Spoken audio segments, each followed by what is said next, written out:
bethi githa awubethela ukumkani xa efika bethi githa bethela ukumkani kwacaca into yoba wayigitha le ngoku oh my God ingathi inento yophuma zona ezingaqhelekanga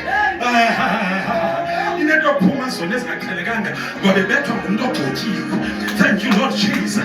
Olandelwa ikhamera yamjonga ikhamera ngexesha imjongile ikhamera. Oh God uSawule uyinotisile yafana wayinotisa uba le ntwana ingathi nalaa nto ndandinayo le ntwana inalaa nto ndandinayo le ntwana waqalisa wavuka ngumona xa evuka ngumona oh God wenze amayelenqe zama ukumbulala xa ezama ukumbulala.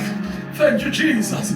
Lonke iziganeko zenzame zakhe bezivela kwikhamera zivele kamereni zingazivele kamereni. Oh God kwalapho kuvela ukuhlakanipha kaThixo okuphezu kwale ntwana ngoba i-anointing inokuhlakanipha kaThixo, i-anointing inobulumko bukaThixo. Abantu bentambiso abafumaneki lula. Ndithetha mna noba ungafuna bagqwethe ngamazwi abantu bagqobo. Oh God awubazi uba baphuma kanjani kwindawo abaphuma kuzo. Baphuma kuvaliwe ngegama leNkosi uJesu.